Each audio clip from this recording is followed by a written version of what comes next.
Maharashtra today 24 news सत्य परिस्थितीचा सविस्तर आढावा। भीक मागण्यास नकार दिल्याने 6 वर्षीय मुलास दिले लोखंडी सळीचे चटके। जालन्यात क्रूर पित्याने केला पोटच्या मुलाचा अमानुषपणे छळ। भीक मागण्यास नकार दिल्याने क्रूर पित्याने पोटच्या मुलाला लोखंडी सळीने चटके देत अमानुष मारहाण करण्याचा एक धक्कादायक प्रकार जालन्यात समोर आला आहे। दरम्यान जन्मदात्या क्रूर पितेविरोधात गुन्हा दाखल करण्यासाठी बाल कल्याण समितीने पोलिसांना पत्र दिले। जालना शहरातील मंगळ बाजार परिसरात राहणाऱ्या एका 6 वर्षाच्या बालकाला 8 जून रोजी जखमी अवस्थेत घाटी रुग्णालयात दाखल करण्यात आले होते।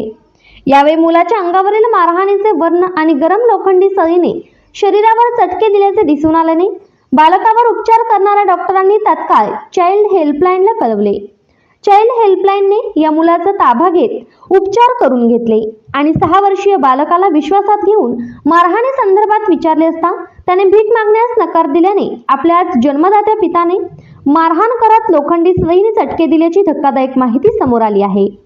दरम्यान या प्रकरणात बाल कल्याण समितीकडून क्रूर पित्याविरोधात पोलीस ठाण्यात गुन्हा दाखल करण्यासाठी पत्र देण्यात आले असल्याचं बाल कल्याण समितीचे अध्यक्ष एकनाथ राऊत यांच्याकडून सांगण्यात आले।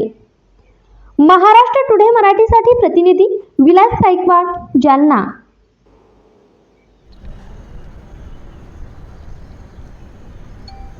सर, जालन्यामध्ये काल एक धक्कादायक प्रकार घडलेला आहे। एका पित्यानेच आपल्या मुलाला चटके दिलेले आहेत। हो, त्या संदर्भात काय माहिती आहे? पित्याने बालकास लोखंडी सळीने चटके दिले। त्याबाबत आपल्याकडे चाइल्डलाईन जिल्हा बाल संरक्षण कक्ष यांच्याकडून माहिती प्राप्त झाली।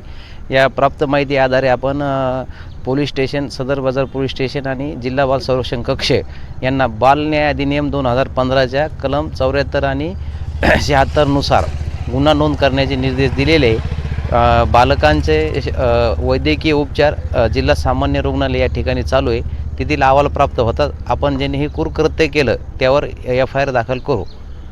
सर, काय कारणानं हा बालकाला प्राथमिक माहिती अशी आमच्यापाशी आली की बालकाला तो भीक मागण्यासाठी पाठवत होता आणि बालकाने नकार दिल्यामुळे त्याला मारहाण झाली। पण हे बालन्याय अधिनियम 2015ला अशोभनीय गोष्ट आहे। त्यामुळे असं कोणी कृत्य केलं असेल त्यावर आम्ही निश्चित कारवाई करू। कारवाईचं पत्रसुद्धा आपण जिल्हा बाल संरक्षण कक्ष यांना दिलेलं आहे। 2 दिवसात FIR होईल। सर, काय नाव आपलं? माझं नाव एकनाथ राऊत, अध्यक्ष बाल कल्याण समिती, जालना। आजच महाराष्ट्र टुडे 24 न्यूजला सबस्क्राईब करा आणि सत्य परिस्थितीचा सविस्तर आढावा पहा।